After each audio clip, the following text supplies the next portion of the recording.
were little blossoms and little birds. Only in the garden of the selfish giant it was still winter. The birds did not care to sing in it, as there were no children, and the trees forgot to blossom. Once a beautiful flower put its head out from the grass, but when it saw the notice board, it was so sorry for the children that it slipped back into the ground again and went off to sleep. The only people who were pleased were the snow and the frost. Spring has forgotten this garden, they cried, so we will live here all the year. Round the snow covered up the grass with her great white cloak, and the frost painted all the trees silver. Then they invited the north wind to stay with them, and he came. He was wrapped in furs, and he roared all day about the garden, and blew the chimney pots down. This is a delightful spot, he said. We must ask the hail on a visit. So the hail came. Every day for 3 hours he rattled on the roof of the castle till he broke most of the slates. And then he ran round and round the garden as fast as he could go. He was dressed in gray, and his breath was like ice. Asterisk, asterisk. Asterisk, asterisk. I cannot understand why the spring is so late in coming, said the selfish giant, as he sat at the window and looked out at his cold white garden. "I hope there will be a change in the weather."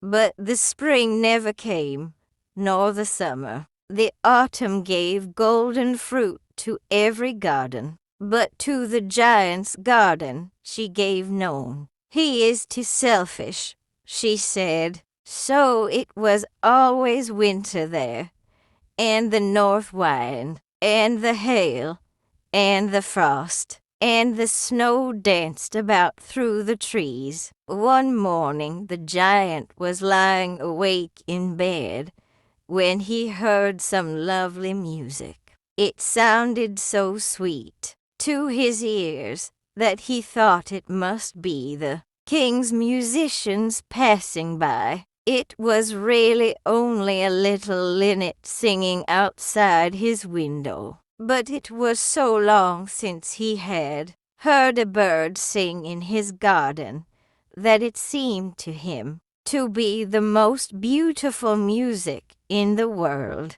Then the hail stopped dancing over his head, and the north wind ceased roaring, and a delicious perfume came to him through the open casement. "I believe the spring has come at last," said the giant, and he jumped out of bed and looked out.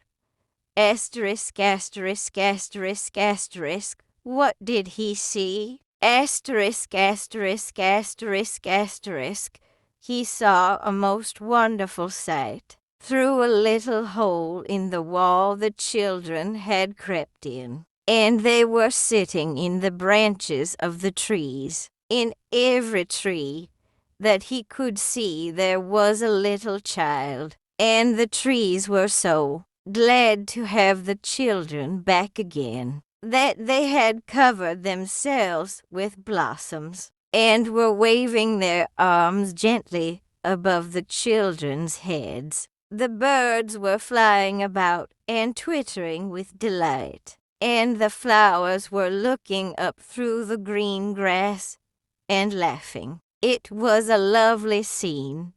Only in one corner it was still winter. It was the farthest corner of the garden, and in it was standing a little boy. He was so small that he could not reach up to the branches of the tree, and he was wandering all round it, crying bitterly. The poor tree was still quite covered with frost and snow, and the north wind was blowing and roaring above it. "Climb up, little boy," said the tree, and it bent its branches down as low as it could. But the boy was too tiny. Asterisk, asterisk, asterisk, asterisk, and the giant's heart melted as he looked out. "How selfish I have been," he said. "Now I know why the spring would not come here. I will put that poor little boy on the top of the tree, and then I will knock down the wall, and my garden shall be the children's playground forever and ever." He was really very sorry for what he had done. Asterisk, asterisk, asterisk, asterisk.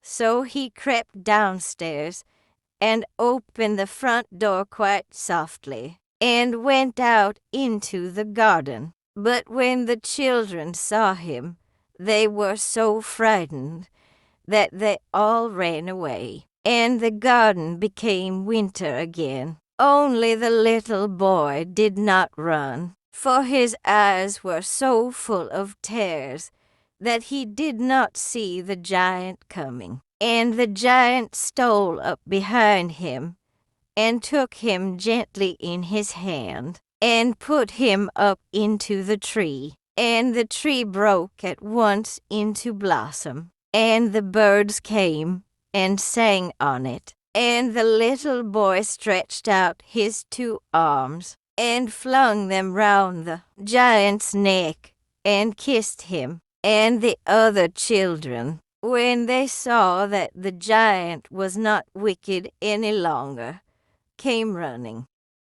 "It is your garden now, little children," said the giant, and he took a great axe and knocked down the wall. And when the people were going to market at 12 o'clock, they found the giant playing with the children in the most beautiful garden they had ever seen. That all day long they played, and in the evening they came to the giant to bid him goodbye.